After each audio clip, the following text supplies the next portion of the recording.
1964, Ed Hedrick came on board. Right. Whammo was just a bunch of kids that liked to play with toys, and they had no idea how to run a company. They just, you know, when you're in a toy business, it's so ephemeral, you know.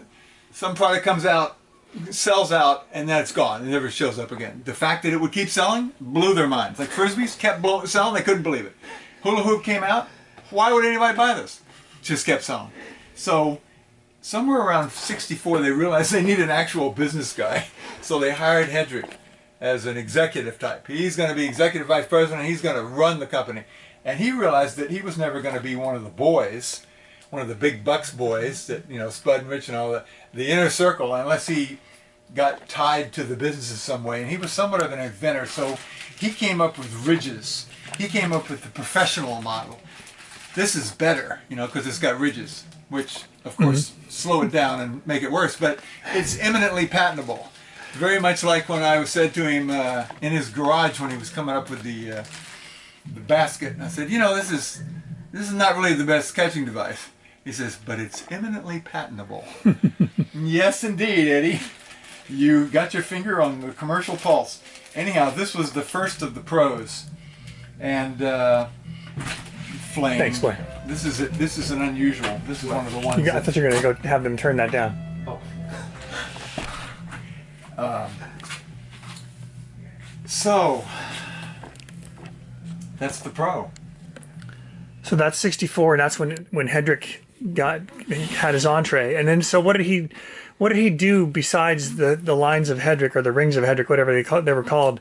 The lines of Hedrick, that was called that because the guy who came up with a whole bunch of terms, Roger Barrett, and the guy who wrote the book, Stansel Johnson, had to come up with some, you know, came up with cool names. In those days, it was all about being campy, you know. No one still thought of it as a sport. Right. They thought of it maybe as something that was sort of sport-like, because they're trying to call this a sport disc, a professional model, but there wasn't any sport. Like I said, when they had that '68 Rose Bowl, nobody really showed up. And the trick was convincing them between '73, when I first met Hedrick, and '74, to have another Rose Bowl. You don't throw good money after bad. Right. We talked him into it, and that worked out quite well. It became a sport. Right. It didn't hurt that we had the Globetrotters. So would you say that was the genesis of the sport then? Absolutely. I would say the genesis of the sport, at least as far as, you know, everybody's the hero in their own movie. And so in my movie, the role I played was I infused Hedrick with the inceptional idea. And an inception is when you make someone think it's their idea. I got him fired up about it being something worth doing at a sport level instead of just a toy. Right. The common wisdom is it's a toy, don't throw any money at it. I got him fired up he wanted to get better at throwing himself. He saw what Victor and I could do. When he came to that Globetrotter thing, there was actually, these things come down to these cusp-like moments, these little non-linear moments where things change a lot. When he came to that Globetrotter tour and saw us play, and then he and I went out into the sheep's meadow and played catch with a CPI, and all of a sudden, because his whole story was CPIs aren't any better because everybody has to use the same thing, and pros are as good as anything else. So when I could get him to play catch at 50 yards, the whole thing had to do with getting him, Ed Hedrick, to think of himself as doing something sport-like, and then he made the sport happen. Not just him. I mean, you know, having the '74 Rose Bowl was a big deal, but hiring Stork to take over the reins, who was clearly totally on board with it being sport and was a very sport-like guy, you know, great tennis player, all that kind of stuff, and one of the best players in the world at that time in freestyle.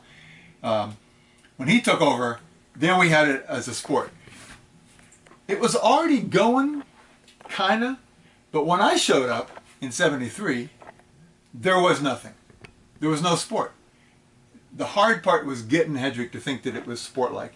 And the only way to do it was to convince him that, you know. So he himself would have been a resistor to the advancement from toy to sport until... Ironically, the guy who came up with the professional sport disc had completely bought into the fact that Frisbee was not going to be a sport. And talking him into it was going against the stream financially. You don't throw good money after bad. They ought to try that. Right. But so it just needed to get to the tipping point where there were several tipping points. Having Stork and Gary Subert and Flash Eberly putting on an overall tournament, the Octad in '74. And how many events were in the Octad? Sounds like 8, but yeah. So what are we missing Strangely now? enough. Guts? There was a type of guts called Eastern Trick Catch. It wasn't the normal events. But between September of